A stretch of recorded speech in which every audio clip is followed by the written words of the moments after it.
Hello bachcho, let's see the question.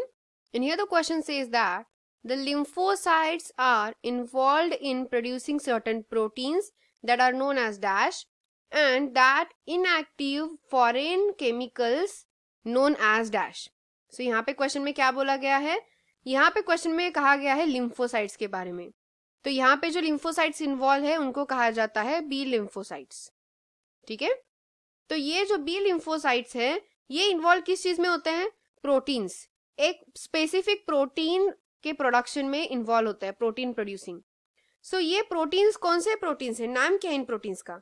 तो इन proteins को कहा जाता है एंटीबॉडी.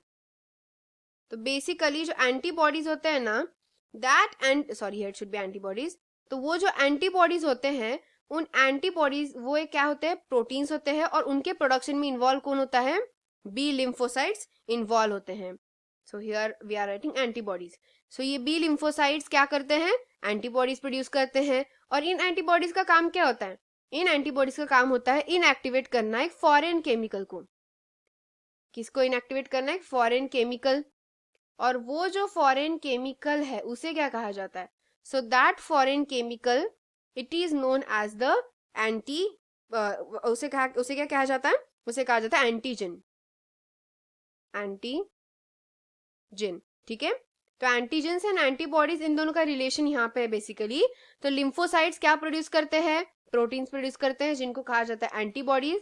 और इन एंटीबॉडीज का काम क्या होता है? एक फॉरेन केमिकल जो है एंटीजन उसको क्या करना है? डीएक्टिवेट करना, या फिर हम कह सकते हैं इनएक्टिवेट करना है.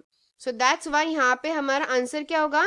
यहाँ पे हमारा आंसर होगा option number B, respectively antibodies and antigen. क्योंकि फर्स्ट फिलिंग द ब्लैंक्स का आंसर है antibodies, second filling the blank का आंसर है antigen.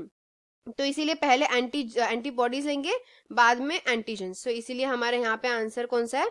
Option number B will be our right answer. I hope you got the answer very well. Thank you and all the best.